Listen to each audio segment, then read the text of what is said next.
Tourist विजा, business विजा, study विजा, work विजा याबद्दल तुम्ही नक्की ऐकलं असेल, पण तुम्ही आयुष विजा बद्दल ऐकलायत का? आता भारत सरकारनं आयुष विजा सुरू केलाय.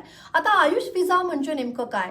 प्राचीन भारतीय औषध प्रणाली अंतर्गत उपचार घेणाऱ्या परदेशी लोकांना हा आयुष विजा दिला जाईल.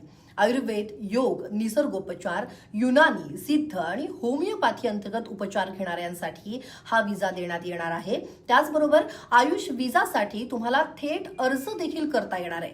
परदेशी लोकांना त्यांच्या विजा अर्जासह भारतात आयुष उपचारांसाठी लागणारी मूलभूत वैद्यकीय कागदपत्र आणि अहवाल सादर करणं आवश्यक आहे. त्यासाठी passport size photo, Ayush hospital किंवा क्लिनिकचं पत्र, मेडिकल रिपोर्ट्स, फायनान्शियल रिपोर्ट्स आणि प्रवासाचा मार्ग म्हणजे या अंतर्गत तुम्ही भारतात कुठे आणि कसा प्रवास करणार आहात त्याची कागदपत्र तुम्हाला जोडावी लागतील किंवा जमा करावी लागतील. तर सरकारच्या म्हणण्यानुसार आयुष विजा लागू केल्यानं वेलनेस इंडस्ट्रीला याचा भरपूर फायदा होईल आणि पारंपरिक औषधांच्या निर्यातीद्वारे वैद्यकीय पर्यटन वाढेल आणि जागतिक स्तरावरती आरोग्याबाबत नक्की जागरूकता निर्माण होईल. त्यामुळे भारताच्या अर्थव्यवस्थेला लक्षणीय चालना देखील मिळेल.